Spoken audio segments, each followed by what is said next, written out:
Assalamualaikum warahmatullahi wabarakatuh. Bertemu lagi di Family Channel. Ramai saat ini warga meminta jalan untuk dikembalikan fungsinya. Tapi apakah semua yang dilakukan itu sesuai dengan prosedur? Ya, bahkan sampai ada demonstrasi dan seterusnya. Jika sobat tugas semua juga menyayangi kerabatnya, ya, tetangganya, maka bagikan video ini kepada semuanya, kepada mereka, supaya mengetahui bagaimana prosedur sebenarnya. Jangan sampai nanti ada yang melawan hukum dan akhirnya menyesal, sampai akhirnya masuk ke ranah hukum. Saya di sini bukan berarti tidak membela warga, justru saya sangat mempedulikan warga, karena saya sendiri juga sudah pernah mengangkat masalah warga yang tidak pernah melakukan sanggahan namun belum dibebaskan, seperti di video terkurung yang sudah pernah saya buat. Tapi alhamdulillah sekarang sudah dibebaskan juga, ya. Jadi dengan video ini jangan sakit hati nih, ya. Saya akan bagikan prosedur pengajuannya. Ini adalah gambaran flowchartnya. Nah, di sini juga ada tentang prosedur perizinan untuk di jalan tol. Dan saya akan berikan tanda merah yang bagian terpenting kenapa ini harus dimengerti oleh warga, ya. Bagaimana menanggung segala akibat yang ditimbulkannya, ya. Siapa yang akan menanggung beban akibat dari pembangunan jalan, ya. Maka inilah warga harus mengajukan kepada Pemda setempat usulan desain crossing baru dengan jalan tol. Lalu Pemda itu akan melakukan evaluasi dan kajian, ya. Mereka akan melakukan pengajian.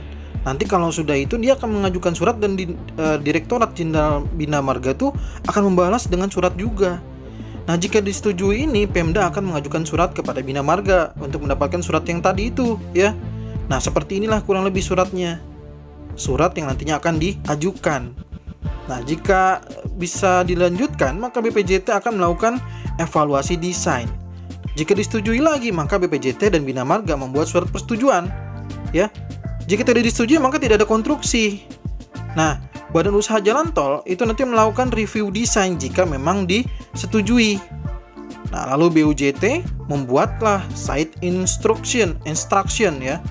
Jadi, instruksi dalam melakukan pekerjaan tersebut. Barulah kontraktor baru bisa mengerjakan apa yang diminta oleh warga melalui Pemda setempat. Nah, kalau tidak ada itu, maka kontraktor ya tidak akan bisa menerima semuanya, karena tadi ada kebijakan terkait dengan anggarannya, pakai anggaran siapa. Lalu nanti jika membutuhkan pembebasan lahan, siapa yang membebaskan lahannya, di lahan mana, di lahan siapa, ya. Dan video ini informasinya bisa digunakan seharusnya di tempat-tempat lain, ya, tidak hanya untuk Cijago, tapi juga yang untuk Desari 3, Desari 4, ya. Kalau memang tidak setuju, maka tol itu bisa berbelok, ya. Bahkan kalau ternyata memang ada hal yang memang tidak disepakati, tidak menemukan jalan keluar, maka seperti di Cimanggis Cibitung, setahu saya juga ada jalan yang berbelok, ya. Gitu. Jadi itulah informasi yang bisa saya sampaikan. Semoga informasi ini bisa dimanfaatkan dengan baik, sehingga apa yang dirisaukan oleh warga, ya, bisa segera diselesaikan dengan baik dan bijak, tanpa harus berurusan dengan masalah hukum, ya. Baik, itu aja mungkin informasinya yang bisa saya sampaikan. Semoga bermanfaat. Kita ketemu lagi di video Family Channel berikutnya. Assalamualaikum warahmatullahi wabarakatuh.